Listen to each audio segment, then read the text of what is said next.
Today is the 23rd of September, so we are now entering soon the last week of September.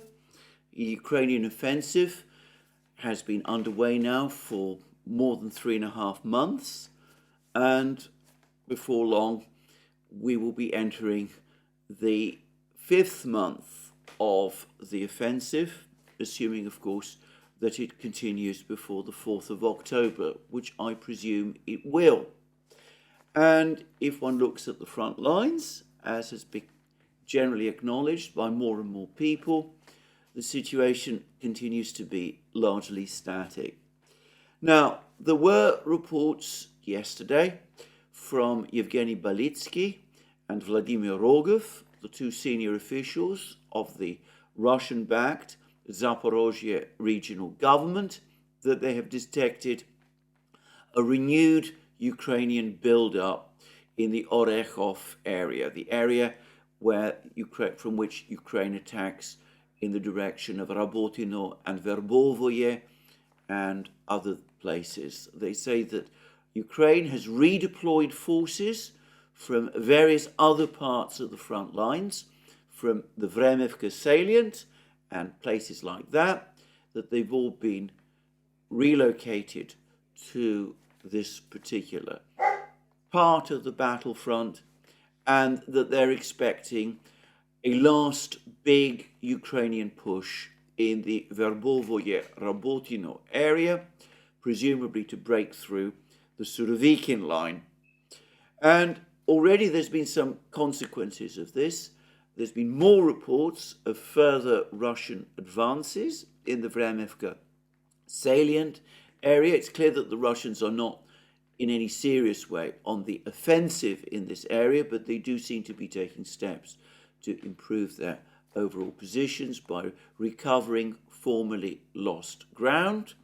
And I would add, by the way, that fighting does continue at high levels of intensity in the Bakhmut area, but for the moment at least, things seem to have quieted a little after the major effort that Ukraine made just over a week ago to capture Klishayevka, which, as I have said, is now essentially in the grey zone.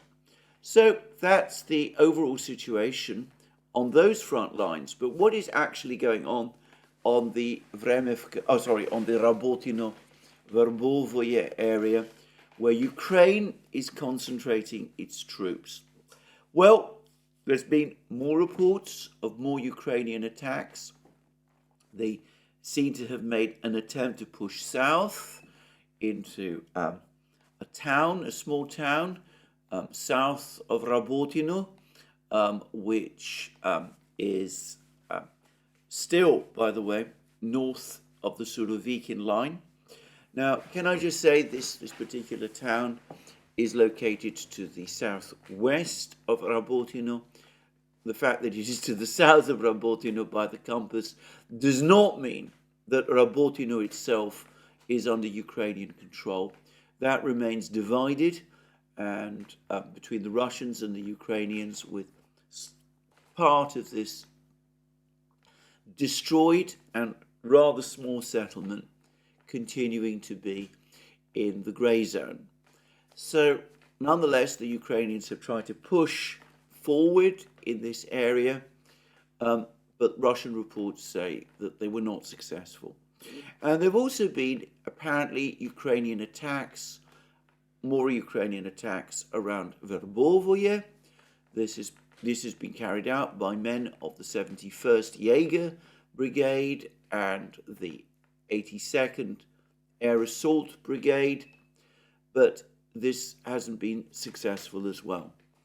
And that was the fighting over the course of the last 24 hours. But to reiterate again, Balitsky and Rogov say that there's been a build-up. They say that the Ukrainian forces in this area have now received an additional 10,000 men.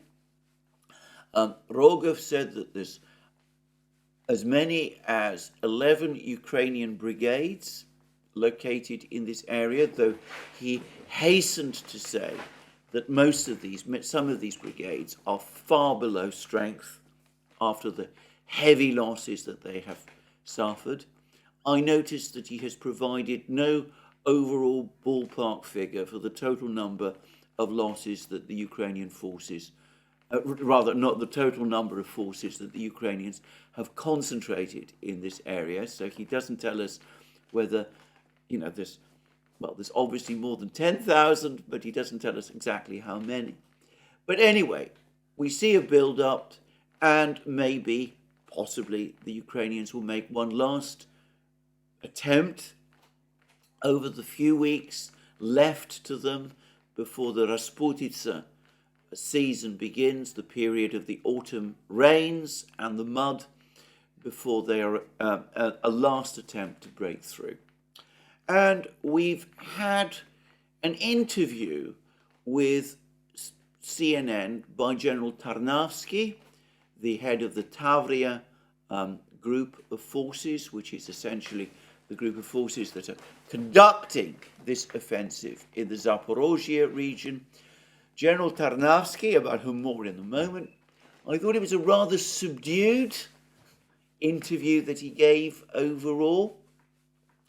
But the big takeaway of it was that he said that the weather isn't going to affect the Ukrainians, the fact that it's autumn coming, that the Rasputitsa is coming, that winter may be coming beyond that, is not going to prevent the Ukrainians from continuing with their offensive, because the offensive is now conducted by light infantry operating in small groups.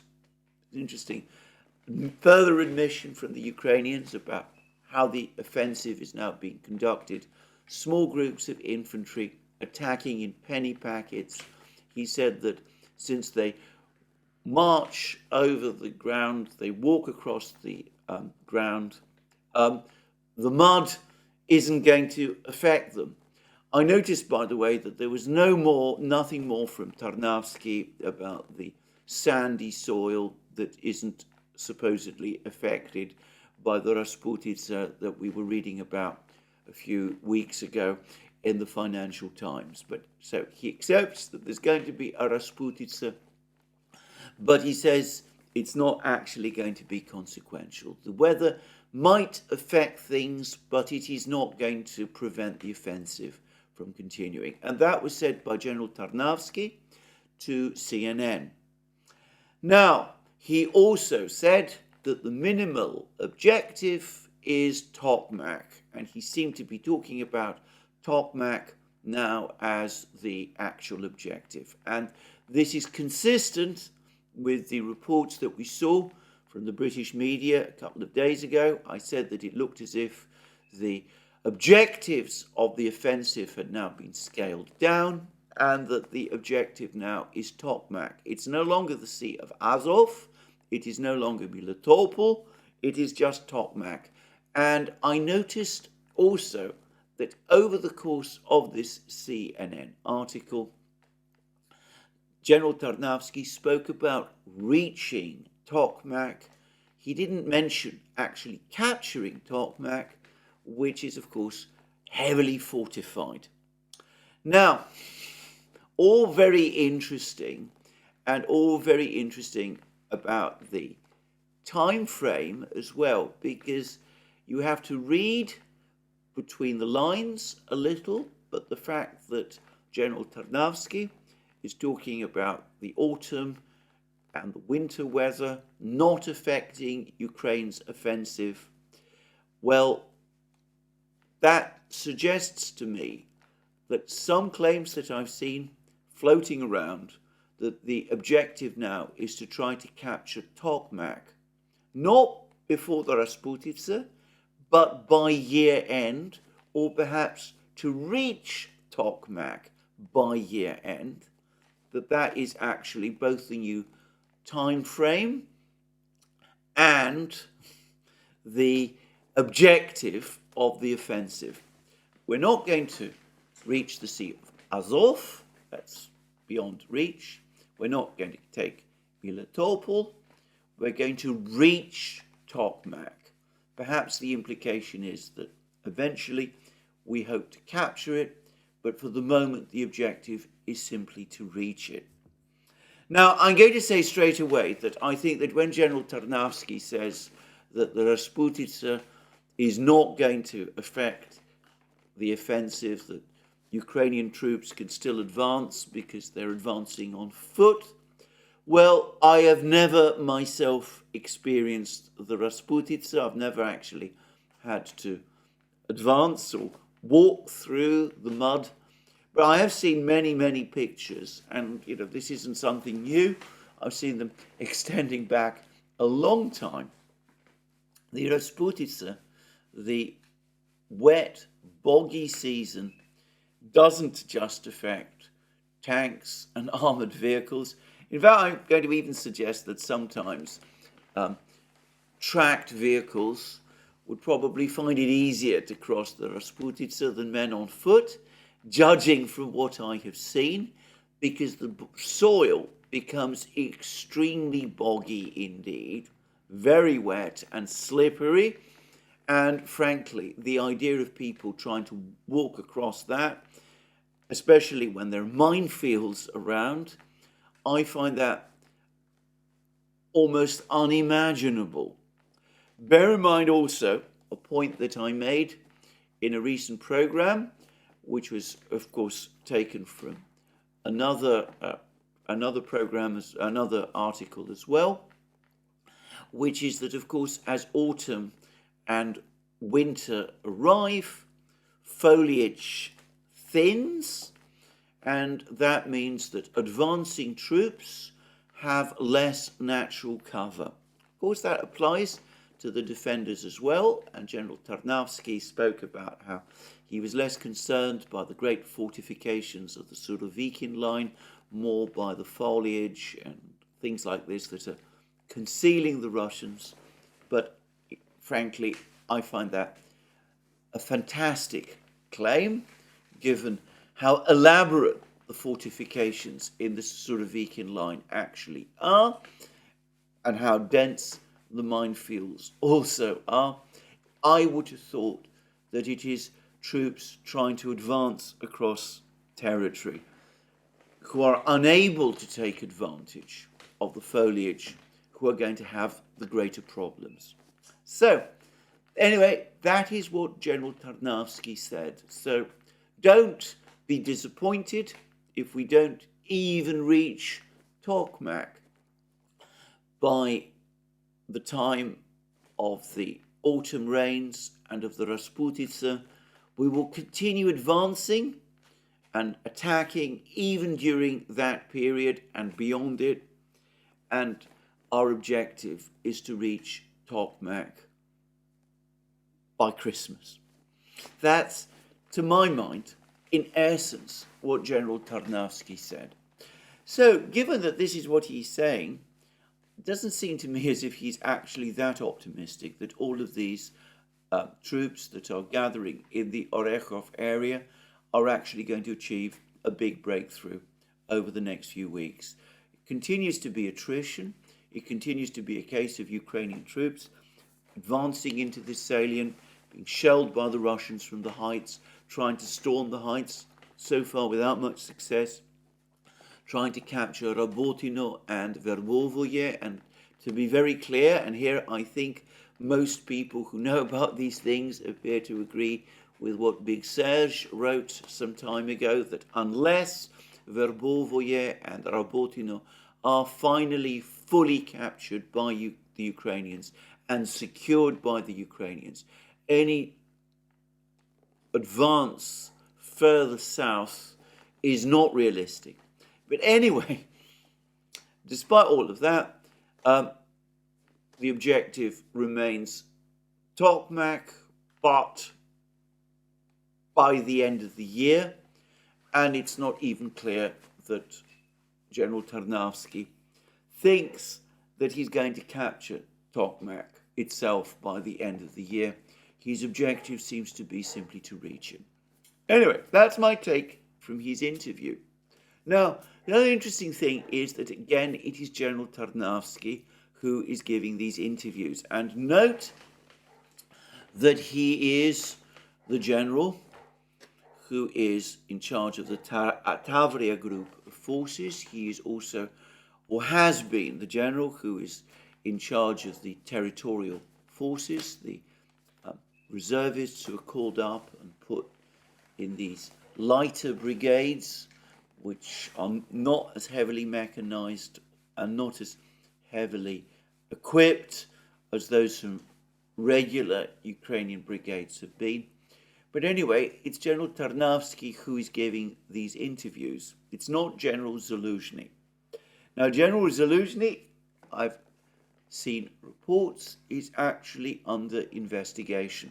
He is being investigated for the failure by Ukraine to defend its southern regions effectively during the Russian advance in the spring, in February and March of 2022.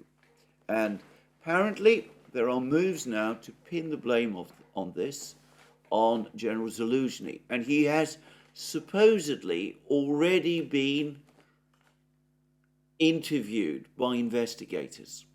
Now, I mentioned this at the tail end of my last video, but again, this reinforces my belief that General Zaluzhny is out of favor with practically everybody.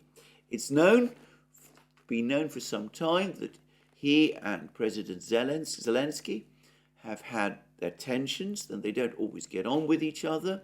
But it's also clear to me that he's lost the confidence of the United States and of the British. The Americans and the British built him up heavily last year, and he was given credit for Ukraine's success during the Kharkiv counteroffensive, though it was also said at the time that it was General Milley who actually worked out the plans. Well, that's the Americans trying to claim credit for an advance that took place then. But General Zaluzhny was built up. I think it was on Time magazine, his picture appeared with the caption, "The General." There was attempts to almost create some kind of personality cult briefly around General Zaluzhny. But it's clear that for some time he has not been the most popular person with the West. And it's not difficult to work out why. He expressed skepticism about the prospects of this offensive that is underway and upon which the Western powers insisted. As we all remember, he disappeared for weeks on end in the spring and early summer. There continue to be claims and reports that he was wounded and that this is the reason why he failed to appear. Well, maybe, but anyway, he did fail to appear. He was invisible for a time. There was a brief interview with him, which, as I said at the time, begged more questions than it answered. But anyway, he does seem to have been unpopular with the Americans. They've been pinning the destruction of the Nord Stream pipelines on him. There have been difficult meetings between Zaluzhny and General Milley. He was summoned to a meeting with General Milley and Radakin, Admiral Radakin of the British military, and General Karolyi of NATO. He was summoned to a meeting a few weeks ago near Lviv, and he was told to concentrate all the forces on the Orechov front, to forget about the offensive in Bakhmut, about which, by the way, I suspect he agrees, but to pull all forces from every other part of the front lines and to focus everything on the Orechov area, on breaking through the Surovikin line and moving on to the Sea of Azov, this plan that has been developed over so many months, particularly in the West. Anyway, he appears to have pushed back on that. He seems to have said this isn't wise. It's going to leave much of Ukraine's front lines weakened. Apparently the West was not happy with him at that time. And I've said over the course of other programs that it seemed to me that General Tarnavsky is getting more and more attention in the Western media, and I wonder whether the objective is to replace General Zaluzhny with General Tarnavsky. If this does indeed happen, then I would quickly say that the entire leadership of the Ukrainian Ministry of Defense will have been changed. Alexei Reznikov, the defense minister, has been in effect sacked and sent into comfortable exile with an ambassadorship in London. The entire cadre of deputy defense ministers, including Hanna Maliar, has been sacked also.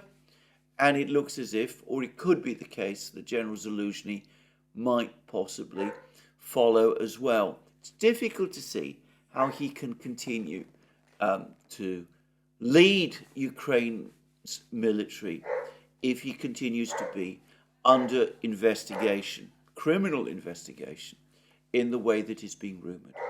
Well, I say this, of course, it could be that these rumours are untrue, or it could be that there is a change in the politics of it, but there we are. And so that's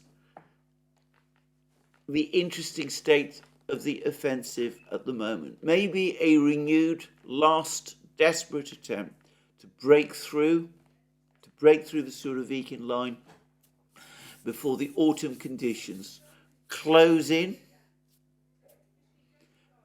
But now, officially, the objective, General Tarnavsky was careful to say it's only a minimum objective, but it's still the objective he identified. The minimum objective is now Tokmak to be captured or at least reached by the end of this year. And General Tarnavsky is the general who's getting the attention. And General Zaluzhny, no one talks about, or at least they don't talk about him in a good way. Now, all of this follows from certain comments that President Zelensky has been making in the United States. And on his way to Canada, where of course he was expecting to receive and did receive a warmer reception than the rather chilly reception, or so it seemed to me, that he received whilst in the United States, about which I will say more shortly. But anyway, Zelensky has said that Ukraine, he has a secret plan to capture, well, it wasn't 2 towns, as I thought, one of which was Bakhmut and the other, I guess, was Tokmak.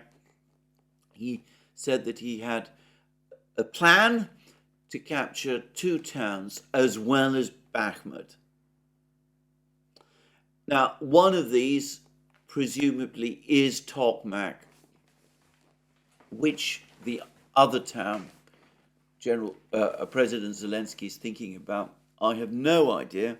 It could conceivably be Melitopol. It seems the obvious one.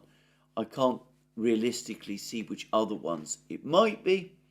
But it's interesting that Zelensky says that this is a secret plan, which suggests to me that he's not that confident about it. He doesn't want to declare the objective publicly because he is skeptical. He himself has doubts that the objective will achieve. I say that, obviously, military plans ought to be kept secret, but there's not been very much in the way of secrecy from Ukraine about what its intentions are, at least not since the offensives of the autumn, and indeed even those offensives. And it's difficult to see that that is changing. And of course, the Russians are able to monitor and observe where Ukrainian troops are located. And it would be very difficult anyway to take them by surprise. So, as I said, when Zelensky says that he's going to keep it all secret, I think it's because more plausibly, he's not confident that these objectives will be achieved, and he doesn't want to expose himself in case the objectives are not met. About Bakhmut, well, it's completely obvious that Ukraine is indeed trying to recapture that town. So here, I don't think there's any secret or mystery, which is why Zelensky felt able to speak about it. So we see how Ukrainian objectives are diminishing. We see the rise of General Tarnavsky, and of course we see President Zelensky continuing to lobby for support. And of course he lobbied for support in Washington. He had a meeting with President Biden. Doesn't seem to have been a very long meeting, and from what I've been able to understand, or at least what the reports are saying, President Biden told President Zelensky that he will, at some unspecified date, get his ATACMS missiles. This has been much talked about. But importantly, there was no announcement of the fact whilst Zelensky was in Washington. A strong move, one which might have been good for Zelensky, which might have shown strong support from the United States for Ukraine, was a public announcement while Zelensky was in Washington that the ATACMS missiles would be supplied. Instead, we have reports appearing in the media that yes, they will be supplied, but only in small numbers. By the way, we should take that with a very heavy dose of skepticism. We've had lots of reports about limited supplies of this and that, and it turns out eventually that a lot more has been supplied than had been initially indicated. This has certainly been true of, say, the Javelin and Stinger missiles, and it's been true of other weapon systems as well. About that, I have no doubt at all. So I don't think we should take that part of the claim especially seriously. We're told that the ATACMS which will be supplied have cluster warheads rather than unitary warheads. Now, I'm guessing that that would make them less effective in attacks on high-value Russian targets like, say, the Crimean Bridge. I mean, that's a guess. I'm not sure whether that's true or not. But anyway, that's what I suppose. But anyway, he's going to get his ATACMS, but this is not announced. And in fact, the reports, the media reports, went out of their way to sort of play down the scale of the delivery, that it's only going to be a limited delivery of missiles with cluster munitions. Because the missiles with the cluster munitions are the ones that the United States has more of and less need of than the limited number of ATACMS missiles with solid warheads. Now, I say that, of course, the United States could have made this announcement public whilst he was there. We've also seen reports that all the agencies in the United States have now agreed upon the supply of the ATACMS missiles to Ukraine, and that it was President Biden himself that was holding up the announcement. I don't again know whether that is true, but if it is true, then again it reinforces my opinion that the President and presumably his National Security Advisor, Jake Sullivan, made a political decision not to announce the ATACMS deliveries whilst Zelensky was in the United States because they wanted to bring him down a peg and because they wanted to make clear to him that as far as they're concerned, he must prioritize from this point onwards work to try to end the war, for example, via a freezing of the conflict, not continued pursuit of the war by further aggressive actions against the Russians. So that's what I think about that rather strange, convoluted announcement. I've always myself taken the view that the ATACMS missiles were eventually going to be supplied to Ukraine. I think the Russians have assumed that all along. It's interesting that it's been done in this hole in the corner fashion. Now, I have seen some claims made by some people that one of the reasons for the slow walking of this decision is because the United States, the administration, is worried about the Russian response if these missiles are delivered, about the fact that supposedly a further Russian red line would be crossed. I've never seen any report from any Russian source, any official government Russian source, that speaks about delivery of ATACMS missiles to Ukraine being some sort of red line for Russia. I think I would just mention that point. In addition, and going beyond that, the United States, the President of the United States and the administration have never shown the slightest interest or concern or worry about Russian red lines. The reason we are in this conflict at all, as Vladimir Putin himself has pointed out, is because the United States crossed a red line with the Russians when it basically said that it was going to steamroll ahead and with Ukraine's eventual prospect of joining NATO. So, given that this is so, this talk of red lines, of the administration being reluctant to breach Russian red lines, is a myth.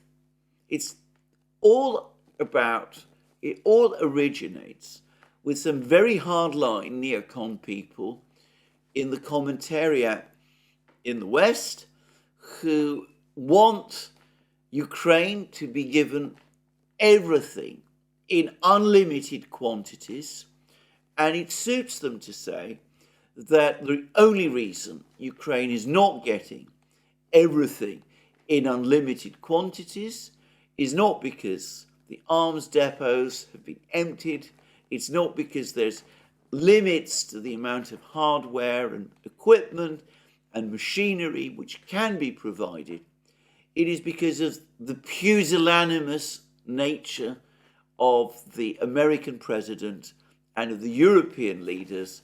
They're supposedly scared of Vladimir Putin, and they've been reluctant, therefore, to supply Ukraine with all the weapons it needs in order to achieve victory.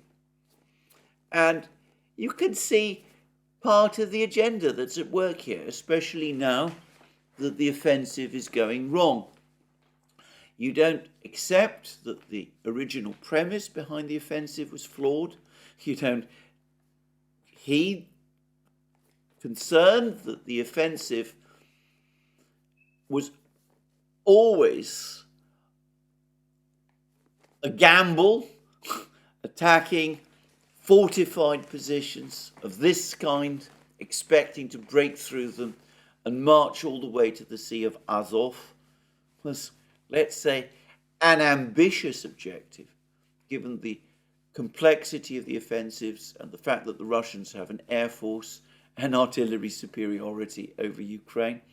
Anyway, but you don't want to discuss that. You don't want to accept that there were flaws to your original demands for offensive action and in your original demands for Ukraine to get all the support that it supposedly needs.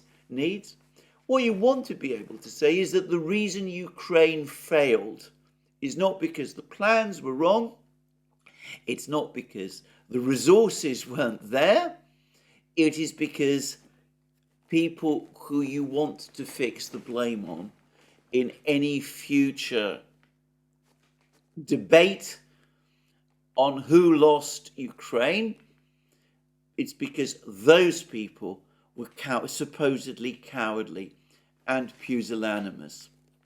Now, I'm not saying that every single person who says this thing, Ukraine needs even more weapons, and we should put aside all fear of the Russians and of their red lines. It's all a bluff. I don't say that everybody thinks like that, but some of the people who are involved in the bureaucratic battles in Washington and London most certainly do. So it's got nothing to do with Russian red lines. The reason for the delay in supplying the ATACMS missiles is because these are in short supply, they're needed in the Pacific, and in the case of the most recent decision to supply them, the reluctance to announce that whilst President Zelensky was in Washington is because the United States government, the ascendant wing of the United States government, not the hardline neocons, whom I discussed in my program yesterday, but the ascendant wing of the administration, they want to obtain a freeze of the conflict because they no longer believe that an outright victory over Russia is possible. And their decision to withhold announcement of the ATACMS missile supply is their way of showing their disfavour to Zelensky, of spoiling his visit, and also of taking him down a peg.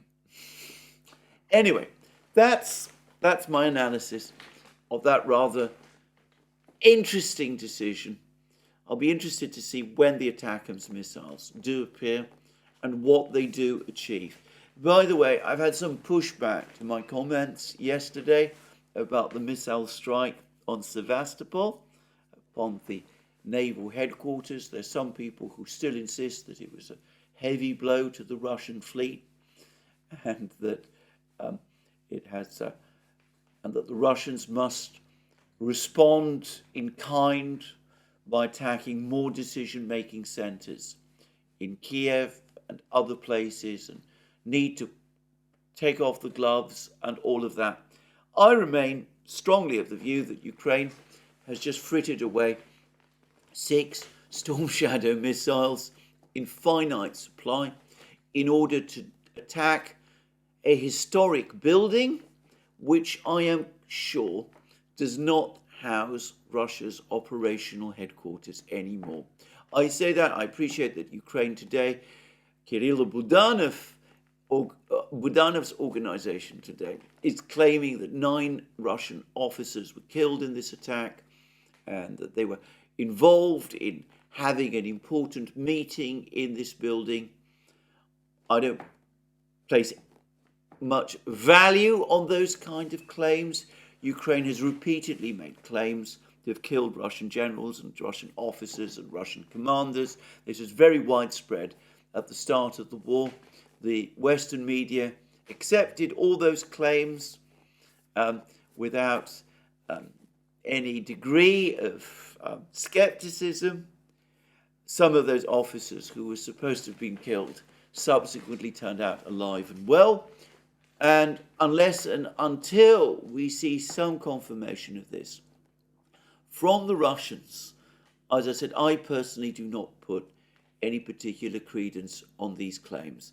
I would have thought that given that this is an old building, and given that it's been known for some time that Sevastopol was within reach of Ukrainian, well, I should say of British and French missiles and possibly ATACMS missiles also, I would have thought that the Russians would have shifted their naval commanders to secure bunkers in this area, many of which would have been built during the Cold War, and some of which I suspect are capable of withstanding even a nuclear attack.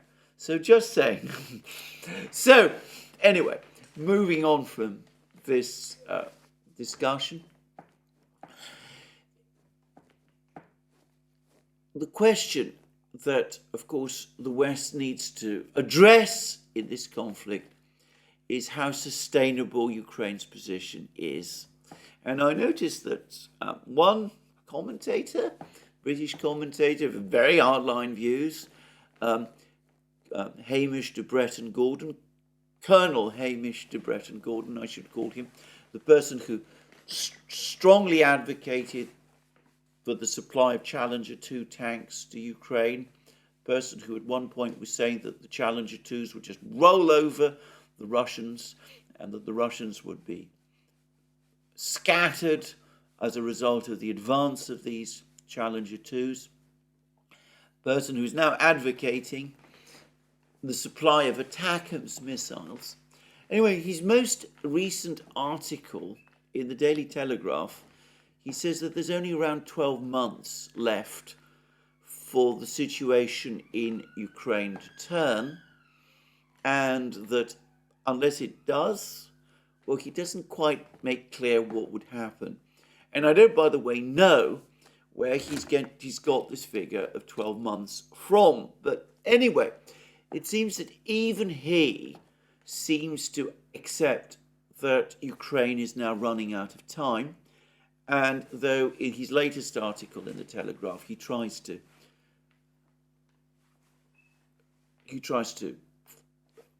reason his way out of it and sort of deny the fact, he's clearly been very unsettled by Poland's decision to stop further arms deliveries to Ukraine.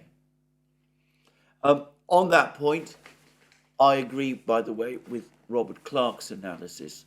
The reason Poland is no longer supplying arms to Ukraine is because it has none of value that it can go on and send. Either it builds up its own armed forces in Poland, or it continues to equip Ukraine. Poland lacks the means to do both at the same time. Anyway, that's all I wanted to say about this. But there's been a lot more articles and discussions about the fact that Ukraine's resources are becoming increasingly finite. And there was a most interesting article, which I had completely missed because I don't read this particular journal, but it's in the Jamestown Foundation. Now, this is an old article. It dates on July 26th of this year.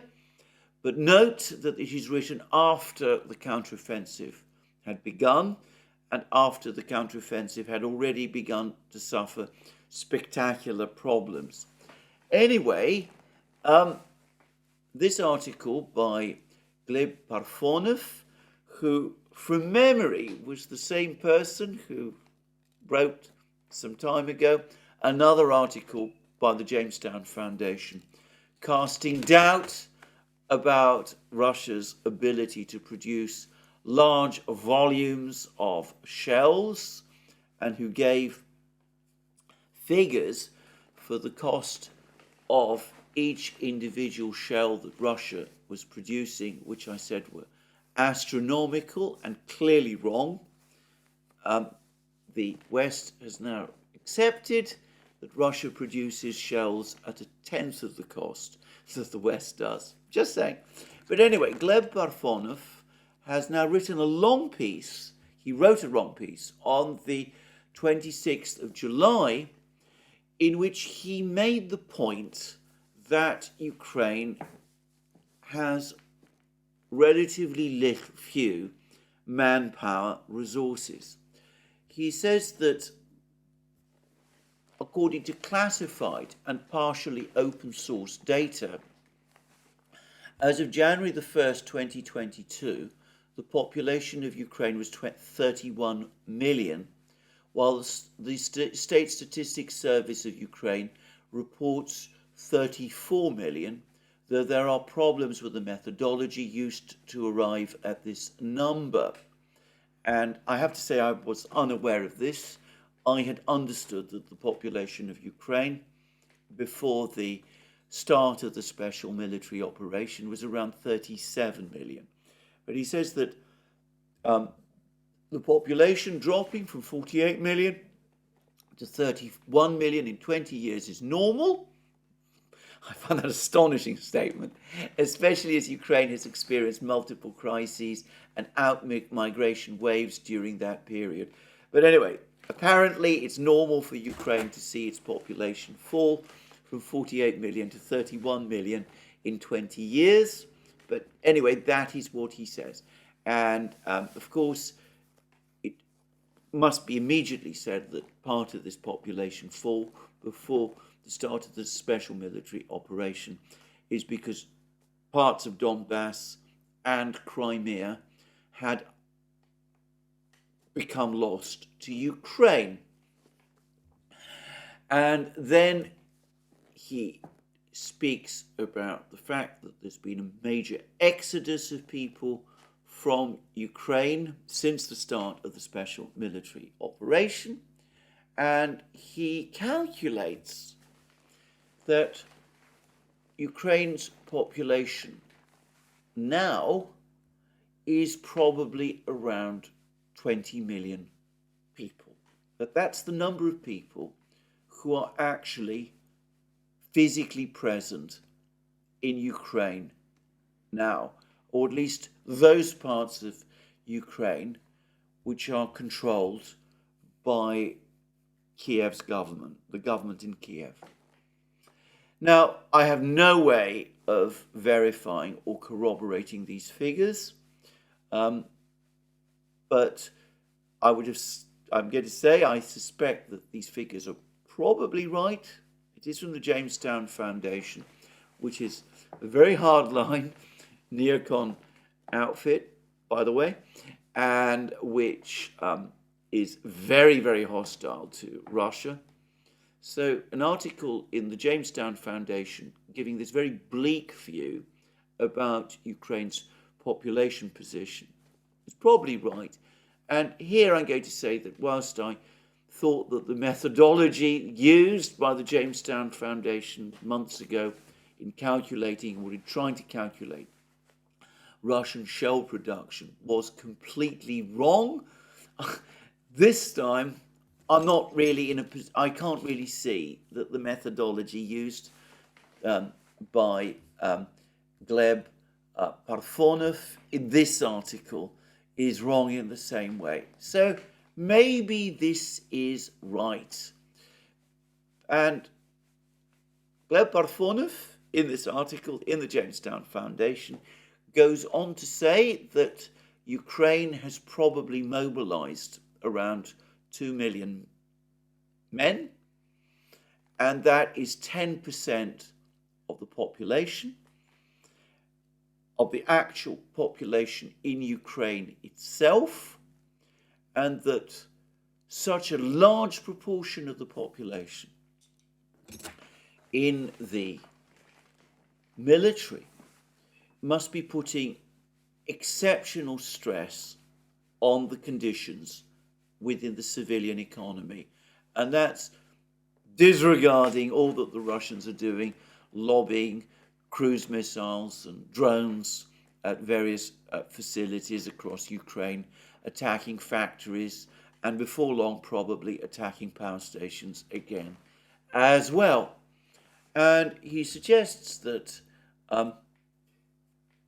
this is causing a major crisis. These developments suggest that Ukraine's allies, especially the United States, need to understand this emerging reality. The war is not only about Donbass or Crimea, it is about how European security will look in the future. If Washington continues to lag behind in providing assistance, a repeat of the South Vietnam story is more than possible, given that the fact that for the third month in a row, the Ukrainian army has fallen 50% short of its declared recruitment goals. And of course, he's making comparisons with South Vietnam, which mobilized around the same percentage of men as Ukraine has apparently done, around 10, well, he says 11.7% of the population. And this proved unsustainable, and he's suggesting that the same might happen in Ukraine. And by the way, his point about the fact that Ukraine is failing to recruit the numbers of men that it needs to keep up the size of its forces. This has been repeated by others as well, and it seems to be the true reason for this massive shake-up of the entire conscription operation. The real point about corruption in the military commissariats in Ukraine that deal with mobilization, that try to conscript soldiers, is that it's been relatively, well, maybe not so easy, but it's been possible for Ukrainian families to bribe Ukrainian officials to keep their men out of the military, and that the shake-up in the conscription system was intended to prevent that, so that more men could be called up. And Mr. Parfonov goes on to say that complaints are growing about the lack of full-fledged brigade exercises for Ukrainian forces, including training for the entire chain of command, as the various battalions within a brigade can train in 3 different countries simultaneously, which affects their level of training and cohesion. So there's problems with training, there's problems with equipment, and there's insufficient men, and that's the major problem. Time is running out, and this time costs lives. According to recent reports, 78% of the Ukrainian population has relatives or friends who have been killed or wounded during the Russian invasion, a startling figure that will rise if Russia is further enabled to conduct its preferred long war. So, long war does not work for Ukraine. This article by the Jamestown Foundation says as much, and this, of course, is what I've been saying all along. In any attrition war, all the advantages are on Russia's side. There's also been a very fine article by Eve Smith at Naked Capitalism. She looks at the underlying situation of the Ukrainian economy. She again points out that the productive base of the Ukrainian economy is essentially collapsing. The fact that funding now comes from the West to keep this part of the economy, to keep the government and the army functioning, is a long-term and by the way, the currency stable is a long-term problem. It is not a solution. She makes the absolutely correct point that if this funding is withdrawn at any time, then either the government has to engage in colossal, impossible cuts in spending, or the entire country is going to tip over into an inflationary spiral, which will presumably end in some kind of hyperinflation collapse. And I think this is clear. In fact, I remember that at one point last year, I was actually warning about hyperinflation in Ukraine.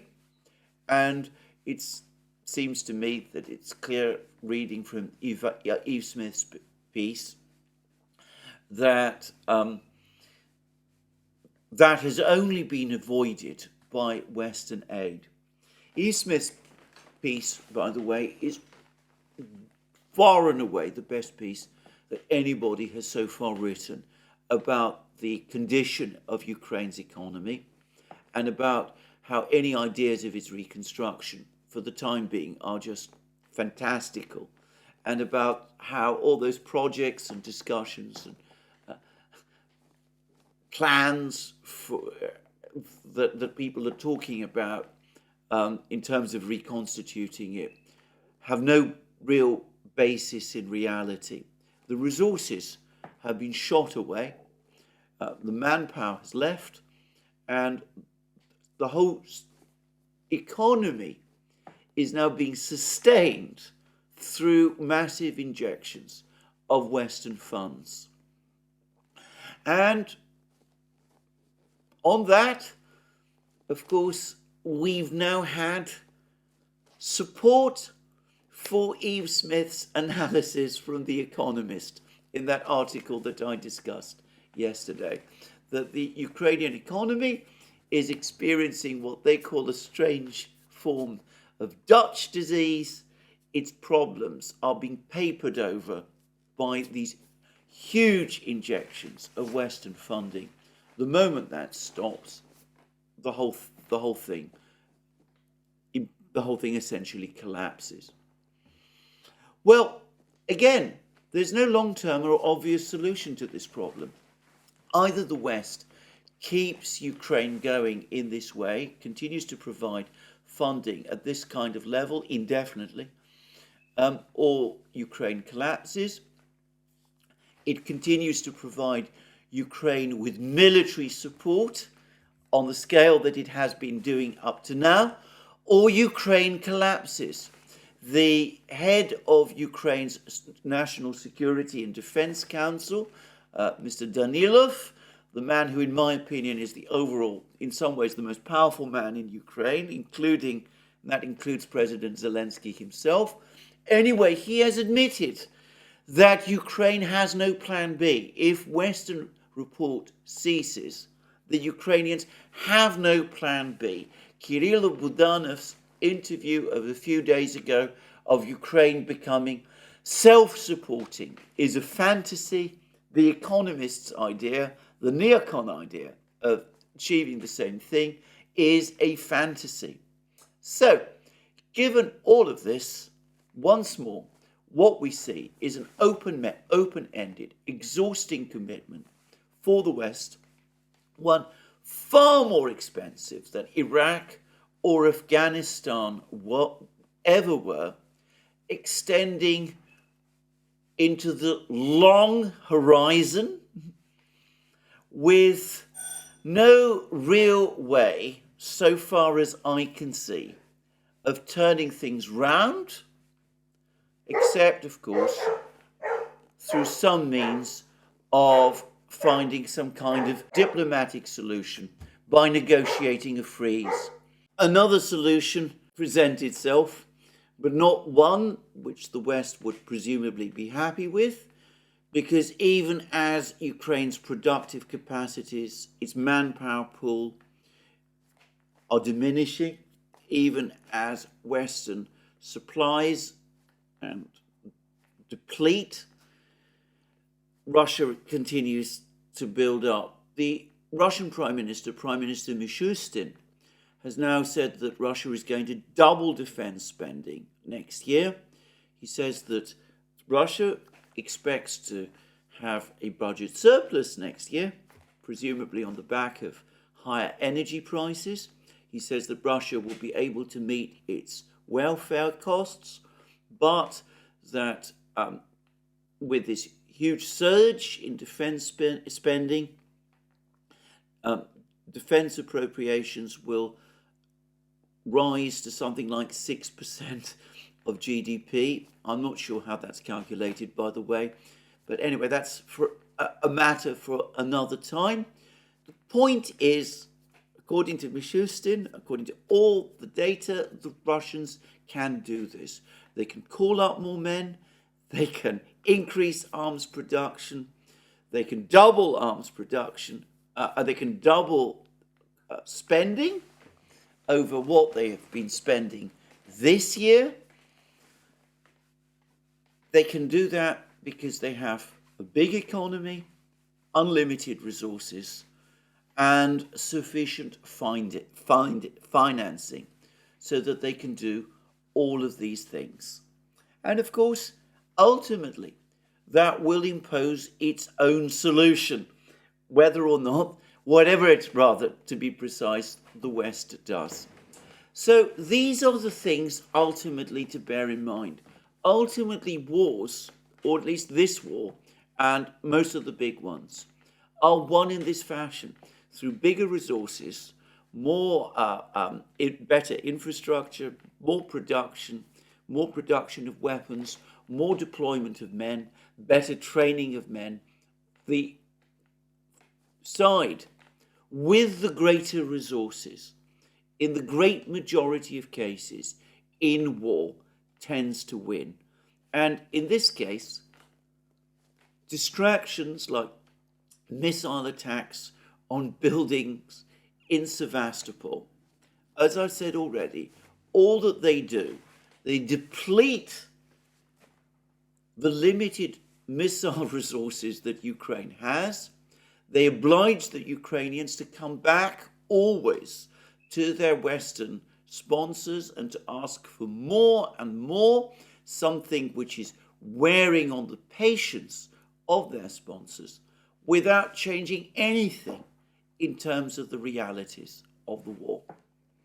So there we are, a bleak picture, an offensive which the Ukrainians are now have scaled down. It's only going to reach Tokmak, apparently, by the end of the year. That's the best that their leading general, General Tarnavsky, perhaps soon to be overall commander of the Ukrainian armed forces, that's the best that he thinks can be achieved.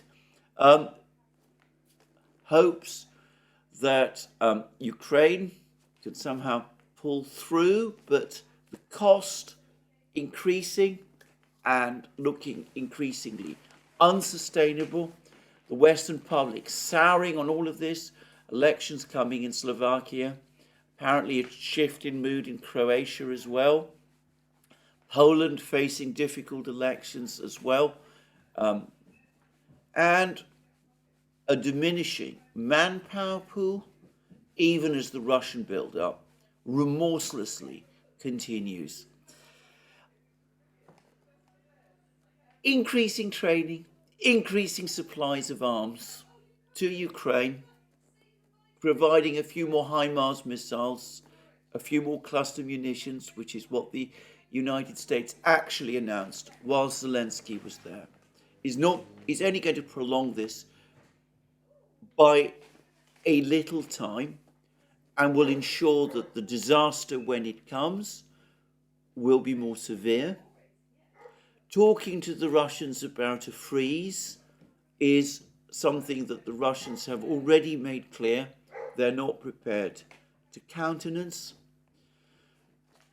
Substantive negotiations, and I come back to this view that these negotiations cannot be between Russia and Ukraine. Zelensky's government is incapable of conducting negotiations. Substantive negotiations between the United States and Russia are the only way of resolving this problem And that has to be finally on the basis of US acceptance that there is going to be a discussion about the general security architecture in Europe. If the United States remains unwilling and unable to do that, then at some point the war in Ukraine will end, the Russians will dictate terms, the West will suffer a major geostrategic defeat, and the process of multipolarity and the general perception of US and Western decline will grow stronger. Well, that's my programme for today. I see that the British media, in particular, the Financial Times, now has a long hit piece against Prime Minister Modi of India.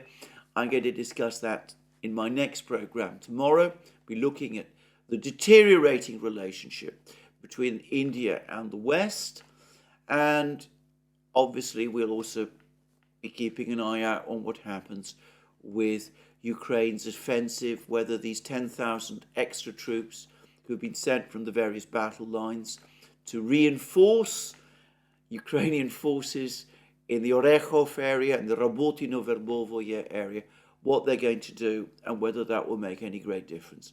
But anyway, that is for my next program. In the meantime, just to remind you once more, you can find all our programs on our various platforms, Locals and Rumble first and foremost, soon on, on X, formerly Twitter as well. I am going to be very soon now also engaging actively on Twitter. You can also support our work via Patreon and Subscribestar, links under this video. Please remember to check out our channel, check out our shop, where you will find all the great things there, our magic mugs, our hats, our hoodies, our t-shirts, all those great things.